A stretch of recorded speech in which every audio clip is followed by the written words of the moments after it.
Assalamualaikum. Perkenalkan, nama saya Desi Fitriyanti.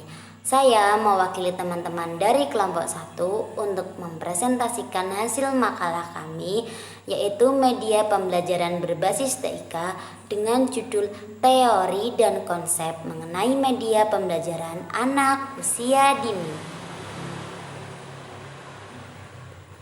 Media pembelajaran adalah segala sesuatu yang dapat digunakan untuk menyampaikan pesan atau informasi dalam proses belajar mengajar sehingga dapat merangsang perhatian dan minat siswa dalam belajar. Ada beberapa teori dalam pembelajaran. Yang pertama, teori kognitif disonan. Kedua, teori kognitif flexibility. Ketiga, teori simbol sistem. Keempat, teori operan conditioning. Kelima, teori difusi inovasi. Teori kognitif disonan. Apa sih itu? Teori ini dicetuskan oleh Leon Festiger dalam bukunya A Theory of Cognitive Dissonance pada tahun 1957. Festiger mengemukakan elemen-elemen kognisi saling berhubungan dalam 3 cara. 1. Hubungan tidak relevan. 2. Hubungan disonansi. 3. Hubungan konsonan. Ketiga hubungan ini menjelaskan bahwa hubungan tidak relevan adalah hubungan yang tidak menimbulkan suatu reaksi apapun pada seseorang. Sedangkan hubungan disonan adalah hubungan yang mengakibatkan perasaan tidak senang, ganjal, tidak puas, tidak bahagia, sehingga ketidaksenangan tersebut mampu memotivasi orang untuk bertindak mencapai konsonan. Konsonan adalah hubungan yang menyebabkan seseorang menjadi puas, bahagia, dan juga mengerti. Semakin sulit seseorang itu masuk suatu kelompok, maka semakin besar pula komitmen yang akan dikembangkan orang tersebut. Semakin besar dukungan yang ia terima untuk sebuah tindakan yang baik, maka semakin besar pula tekanan orang itu untuk meyakini tindakan yang akan ia lakukan.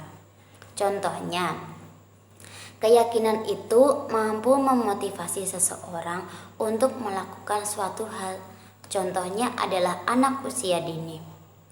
Anak itu mengatakan, "Saya senang mendengar cerita."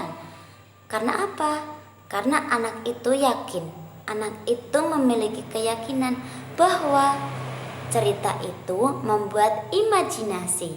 Cerita itu menyenangkan. Cerita itu mampu menambah pengetahuan. Kedua, teori kognitif flexibility. Menurut Spiro dan James, teori ini berhubungan dengan istilah media dan interaksi belajar. Tujuan dari keluasan kognitif bagi anak usia dini adalah mengajarkan anak beradaptasi dengan lingkungan yang baru, memberikan kesempatan anak untuk mengembangkan pengetahuannya. Tidak hanya diajarkan, tetapi anak diberi waktu untuk berimajinasi. Contohnya, guru A memotong kertas menggunakan gunting, sedangkan guru B memotong kertas menggunakan cutter. Anaknya memiliki pemikiran fleksibel. Ia akan beranggapan bahwa baik gunting maupun cutter, keduanya mampu digunakan untuk memotong kertas. Hal ini menandakan bahwa anak mampu menerima cara atau metode baru yang bisa digunakan jika mau mencobanya. Ketiga, teori simbol sistem. Teori ini dikembangkan oleh G. Salomon. Sistem simbol menggambarkan hubungan antara sistem media dengan representasi mental, di mana teori ini mengedepankan representasi seseorang, baik mengenai benda, orang, aktivitas, maupun lainnya. Contohnya, seorang guru memperlihatkan gambar hewan gajah kepada anak usia dini sebagai media pembelajarannya. Lalu, guru mengajak anak-anak tersebut untuk mendeskripsikan perihal hewan gajah tadi yang ada di gambar. Nah, anak-anak pasti akan berimajinasi. Oh, itu gajah. Gajah adalah hewan yang besar. Gajah telinganya lebar. Gajah belalainya panjang. Nah, sehingga hal tersebut mampu menghasilkan susunan kata yang terbentuk menjadi sebuah cerita.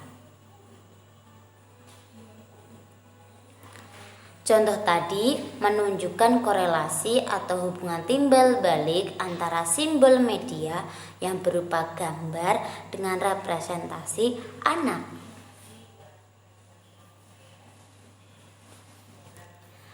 Teori operan conditioning. Skinner merupakan tokoh yang meyakini perilaku individu dapat dikontrol melalui pemberian reinforcement atau sebuah penguatan. Penguatan yang terbentuk melalui ikatan stimulus akan semakin kuat bila diberi penguatan yang positif dan penguatan yang negatif. Bentuk penguatan positif adalah memberikannya hadiah, memberikan perilaku yang baik, memberikan penghargaan. Sedangkan bentuk yang negatif adalah tidak memberikan hadiah, bahkan memberikan tugas tambahan atau menunjukkan perilaku yang tidak senang. Nah, biasanya kalau teori operan conditioning itu ada dua, yaitu reinforcement, sebuah penguatan, dan juga punishment, yaitu hukuman. Terakhir, teori difusi inovasi. Teori ini diperkenalkan oleh Efren M. Roger tahun 1962 mengenai cara pengenalan dan adaptasi inovasi. Proses ini terbagi menjadi 4 tahapan. Yang pertama yaitu pengetahuan, menyangkut kesadaran terhadap adanya inovasi beserta fungsi inovasi tersebut. Kedua, persuasi, tentang sikap individu dalam menerima atau tidak hadirnya inovasi tersebut. Yang ketiga, yaitu keputusan, peran individu dalam menentukan pilihannya. Apakah ia akan menerima atau menolak hadirnya inovasi tersebut. Yang keempat, yaitu konfirmasi, peran individu dalam mencari pendapat yang menguatkan keputusan yang telah diambilnya dan bersifat fleksibel. Jika pesan inovasi yang diterima berlawanan antara satu dengan yang lainnya, maka ia akan mencari pendapat untuk menguatkannya. Contoh dari difusi inovasi dalam pembelajaran ialah pemanfaatan e-learning yang sekarang telah kita alami. Electronic learning merupakan cara baru, inovasi baru dalam proses belajar mengajar yang menggunakan media elektronik khususnya internet sebagai sistem pembelajarannya. E-learning merupakan dasar logis dari perkembangan teknologi komunikasi. E-learning memungkinkan siswa untuk menimba ilmu tanpa harus secara fisik menghadiri kelas atau biasa disebut dengan kelas online, daring.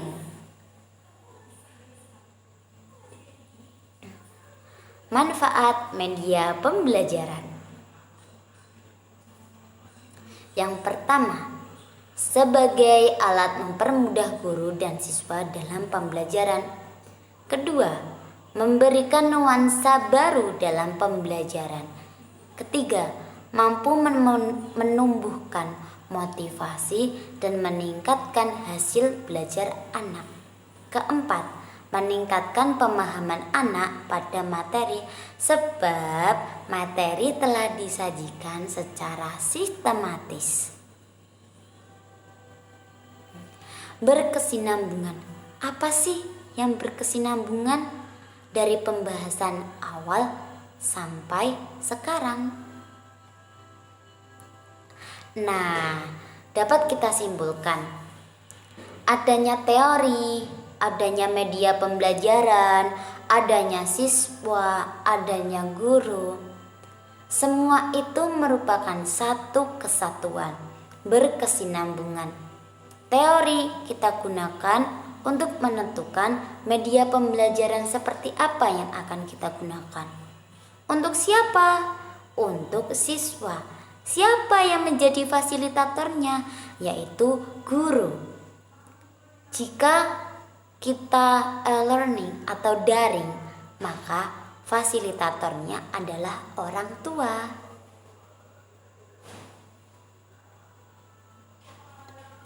Thank you. Terima kasih atas penjelasan yang telah saya sampaikan. Terima kasih juga yang telah menonton video ini. Semangat selalu ya. Mohon maaf apabila ada kekurangan dan juga kesalahan. Wallahul muwaffiq ila aqwamit thoriq. Assalamualaikum warahmatullahi wabarakatuh.